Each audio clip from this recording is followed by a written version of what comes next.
الحمد للہ رب العالمین والعاقبۃ للمتقین والصلاة والسلام علی سید المرسلین۔ ناظرین کرام السلام علیکم ورحمۃ اللہ وبرکاتہ۔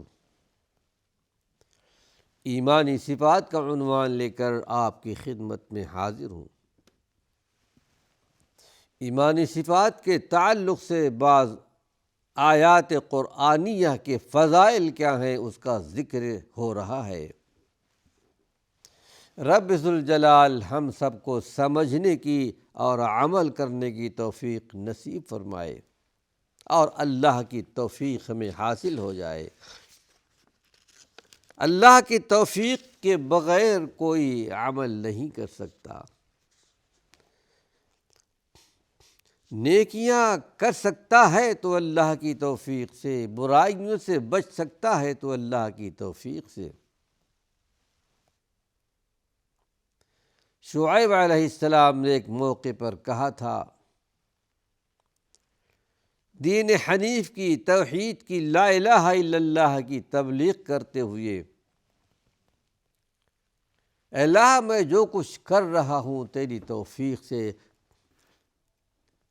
وما توفیقی الا باللہ۔ کہتے ہیں کہ میری توفیق، یا اللہ میری توفیق تو صرف اللہ ہی کی طرف سے ہے۔ علیہ توکلت والیہ انیب، اسی پر میں نے توکل بھی کر لیا ہے، بھروسہ بھی کر لیا ہے، اور اسی کی طرف میں جھکنے والا بھی ہوں۔ ایمان والوں کی شان ہے۔ ایک مرتبہ اگر کسی نے لا الہ الا اللہ کہہ دیا تو پروردگار عالم خالق کائنات جنت میں ایک درخت لگوا دیتا ہے، ایک درخت لگ جاتا ہے۔ اللہ کا حکم چاہیے، اس کا تو قول اذا اردناہ، ہم جب کسی چیز کا ارادہ کر لیتے ہیں، صرف ارادہ، تو وہ چیز ہو جایا کرتی ہے، اس میں دیر نہیں لگتی،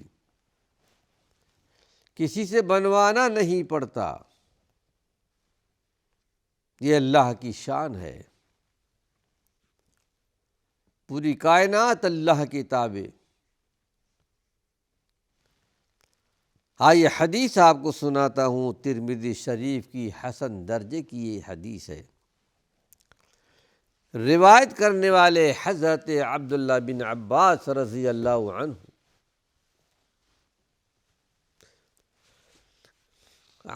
یہ پوری حدیث آپ کے سامنے پیش کر رہا ہوں کہ عن عبداللہ بن مسعود رضی اللہ عنہ قال قال رسول اللہ صلی اللہ علیہ وسلم لقیت ابراہیم لیلۃ اسری بی فقال یا محمد صلی اللہ علیہ وسلم اقرئ امتک منی السلام وَأَخْبِرْهُمْ أَنَّ الْجَنَّةَ طِيبَةُ التُّرْبَةِ عَذْبَةُ الْمَاءِ وَأَنَّهَا قِيعَانٌ وَأَنَّ غِرَاسَهَا سبحان اللہ والحمد للہ ولا الہ الا اللہ واللہ اکبر، رواہ الترمذی۔ آپ ارشاد فرماتے ہیں صلی اللہ علیہ وسلم، روایت کرنے والے عبداللہ بن مسعود رضی اللہ عنہ مشہور صحابی رسول ہیں، کہتے ہیں کہ اللہ کے نبی صلی اللہ علیہ وسلم نے ارشاد فرمایا، معراج والی رات میں میری ملاقات ابراہیم علیہ السلام سے ہوئی۔ ناظرین کرام، ان سب کا تعلق ایمانیات کے ساتھ ہے۔ ایمان تو اسی بات کا نام ہے جس کو ہم نے دیکھا نہیں ہے، محسوس نہیں کیا، اور اللہ کے رسول صلی اللہ علیہ وسلم نے جو بیان کر دیا اس پر ہمارا ایمان ہو۔ ہم نے جنت نہیں دیکھی، جہنم نہیں دیکھی، قیامت نہیں دیکھی، لیکن اللہ نے خبر دی اپنی مقدس کتاب کے ذریعے، اللہ کے پیارے پیغمبر نے خبر دی، اور اسی کا نام ایمان ہے۔ اور ایمان لانے والوں، ایسے ایمان لانے والوں کے لیے اللہ نے بشارت دی ہے، اولئک علی ھدی من ربہم واولئک ھم المفلحون، یہ اپنے پروردگار کی طرف سے ہدایت پر ہیں اور یہی لوگ کامیاب ہونے والے بھی ہیں۔ مومن کی شان یہ ہے کہ جو اللہ کے رسول بیان کر دے اس میں کوئی شک نہیں کرتے۔ ایسا فرمایا، انما المؤمنون الذین آمنوا باللہ ورسولہ، ایمان لانے والے کون ہیں؟ جو اللہ پر، اللہ کے رسول پر، اللہ کے رسولوں پر بھی ایمان رکھتے ہیں، ثم لم یرتابوا، پھر اس کے بعد شک اور شبہ نہیں کرتے کہ اللہ کے رسول نے جو کچھ بیان کر دیا ہے حقیقت پر مبنی ہے۔ آپ نے خبر دی کہ ہماری ملاقات حضرت ابراہیم علیہ السلام سے ہوئی 7ویں آسمان پر، کس طرح ہوئی، کیسے ہوئی، ہمارا ایمان ہے۔ فقال یا محمد صلی اللہ علیہ وسلم، انہوں نے کہا اے محمد صلی اللہ علیہ وسلم، اقرئ امتک منی السلام، اپنی امت کو میری طرف سے سلام کا پیغام پہنچا دیجئے۔ ایمان والوں کی کتنی بڑی شان ہے، کتنا بڑا مقام ہے کہ وہ اللہ کے پیغمبر ابراہیم علیہ السلام، جن کو اللہ نے اپنا دوست بنا لیا، اتخذ اللہ ابراہیم خلیلا، ان کے سلام کا پیغام امت محمدیہ کو مل جاتا ہے، جو اللہ کے رسول پر ایمان رکھتے ہوں۔ سلام یعنی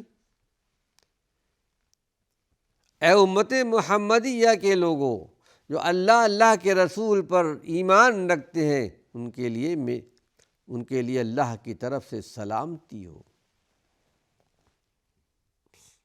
بندہ مومن جو سلام کرتا ہے کیا ہے؟ السلام علیکم، تم پر اللہ کی سلامتی ہو۔ ہمیں تو قدم قدم پر اللہ کی سلامتی چاہیے، زندگی کے ایک ایک سانس پر، دنیا سے لے کر آخرت تک، ہر مقام پر ہمیں اللہ رب العالمین کی طرف سے سلامتی کی ضرورت ہے۔ کہا جا کر میری طرف سے سلام کہیے، سلامتی کا پیغام دے دیجیے ایمان والوں کے لیے۔ جب ایک عظیم پیغمبر، اللہ کی خلیل، امت محمدیہ کے لیے سلامتی کا پیغام بھیجیں، کیا پروردگار عالم قبول نہیں فرمائے گا؟ یقیناً قبول کرے گا۔ جا کر سلام بھی کہیے اور میرا ایک پیغام بھی دیجیے، اخبرہم، اپنی امت کو بتا دیجیے کہ جنت کی زمین بہت زرخیز ہے، سرشبد شاداب ہے،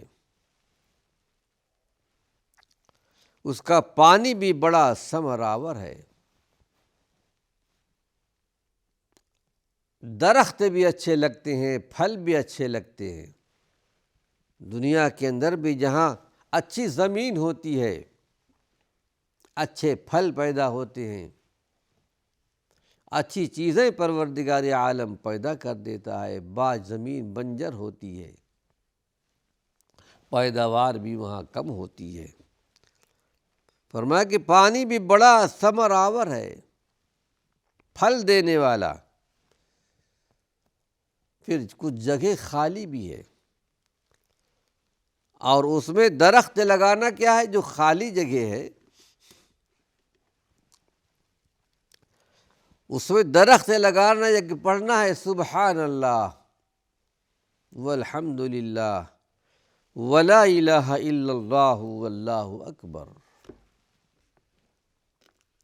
بندہ مومن جب اللہ کی حمد کی یہ کلمات اپنے زبان سے ادا کرتا ہے تو اس زرخیز زمین، جنت کی زمین، اللہ رب العالمین وہاں درخت لگا دیتے ہیں۔ دنیا کے اندر بھی باغ باغیچے انسان کے لیے بڑی پسندیدہ ہے، اور یہ نعمت پروردگار عالم خالق کائنات جنت میں بھی اپنے بندوں کو، ایمان والوں کو عطا فرمائے گا۔ رب ذوالجلال سے ہم دعا کرتے ہیں کہ پروردگار عالم ہم کو اور آپ کو یہ درجہ، یہ مقام نصیب فرمائے۔ پھر حدیث شریف میں یہ بھی آتا ہے کہ یہ 4 کلمے اللہ کے نزدیک بڑے پسندیدہ ہیں، اور جو چیز اللہ کے نزدیک پسندیدہ ہو اور بندہ مومن یہ پڑھتا ہو تو پروردگار عالم اس سے کتنا خوش ہوگا، اور کتنا بڑا درجہ اللہ رب العالمین عطا فرمائے گا۔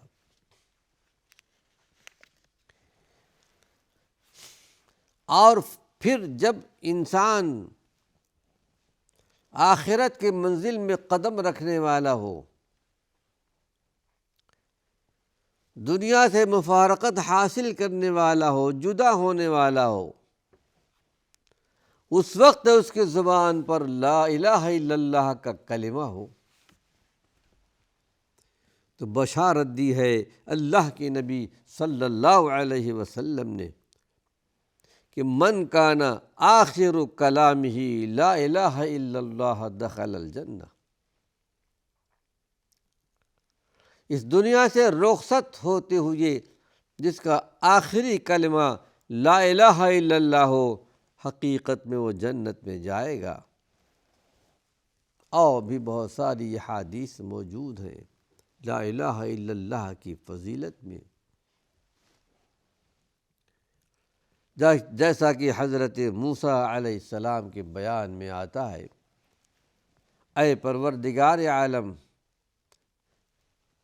مجھے کوئی کلمہ بتا دے، کوئی وظیفہ بتا دے کہ میں ان الفاظ میں تیری یاد کیا کروں، تیری تعریف بیان کیا کروں۔ وحی کی گئی کہ موسیٰ کثرت سے لا الہ الا اللہ پڑھا کرو۔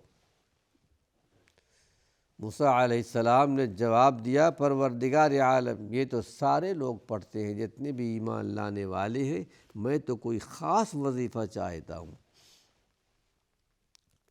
اللہ رب العالمین نے وحی فرمائی، اے موسیٰ اس کو ہلکا جانتے ہو،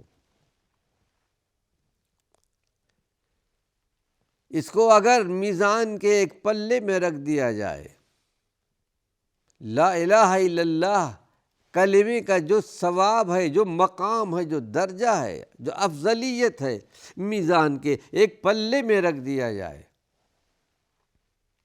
اور دوسرے پلے میں آسمان و زمین کو، ساری چیزوں کو رکھ دیا جائے، کلمہ لا الہ الا اللہ کلمے کا جو پلہ ہے بھاری ہو جائے گا، وزنی ہو جائے گا۔ یہ درجہ ہے کلمہ لا الہ الا اللہ کا۔ اللہ رب العالمین ہمیں کثرت سے لا الہ الا اللہ پڑھنے کی توفیق نصیب فرمائے۔ قرآن حکیم میں کئی مقام پر سبحان اللہ کا ذکر آتا ہے، سبحان الذی اسریٰ بعبدہ لیلا من المسجد الحرام الی المسجد الاقصی۔ بابرکت ہے اللہ کی ذات، اس نے اپنے بندے کو ایک ہی رات میں، راتوں رات مسجد حرام سے مسجد اقصی تک لے گیا۔ یہاں سبحان اللہ کا ذکر آتا ہے، کئی سبحانک کا کلمہ آتا ہے، اور کثرت سے یہ کلمات قرآن حکیم میں آپ سنتے بھی ہیں، پڑھتے بھی ہیں۔ اس کی فضیلت کیا ہے، کیا درجہ اور کیا مقام ہے۔ حدیث شریف میں آتا ہے کہ 100 مرتبہ سبحان اللہ کہنے سے 1000 نیکیوں کا ثواب ملتا ہے اور 1000 گناہ معاف ہوتے ہیں۔ کیا اللہ کی رحیمی اور کریمی ہے۔ سورہ الفاتحہ کے اندر اللہ رب العالمین نے الرحمن الرحیم کا ذکر فرمایا، میں رحمان بھی ہوں، میں رحیم بھی ہوں۔ بندہ مومن ہر نماز میں اس کو دہراتا ہے، ہر رکعت میں دہراتا ہے۔ تو سبحان اللہ، اللہ کی ذات پاک ہے۔ یہ پڑھنے سے پروردگار عالم 1000 نیکیوں کا ثواب دیتا ہے، 1000 گناہ معاف ہو جاتے ہیں۔ روایت سنیے، یہ روایت مسلم شریف کی ہے۔ روایت کرنے والے حضرت سعد رضی اللہ عنہ کہتے قال كنا عند رسول اللہ صلی اللہ علیہ وسلم فقال أيعجز أحدكم أن يكسب كل يوم 1000 حسنة فسأله سائل من جلسائه كيف يكسب أحدنا 1000 سنة قال يسبح 100 تسبيحة فيكتب له 1000 حسنة وَيُحَطُّ عَنْهُ 1000 خطیہ، رواہ مسلم۔ بڑی پیاری حدیث ہے۔ یعنی عمل بڑا کم ہوتا ہے، قلیل درجے کا، لیکن پروردگار عالم کتنا بڑا درجہ دیتا ہے، کتنا بڑا مقام دیتا ہے۔ ناظرین کرام، وقت ختم ہو چکا ہے۔ اللہ نے چاہا اگلی ملاقات میں سبحان اللہ کی فضیلت کیا ہے آپ کے سامنے بیان کروں گا۔ وآخر دعوانا ان الحمد للہ رب العالمین۔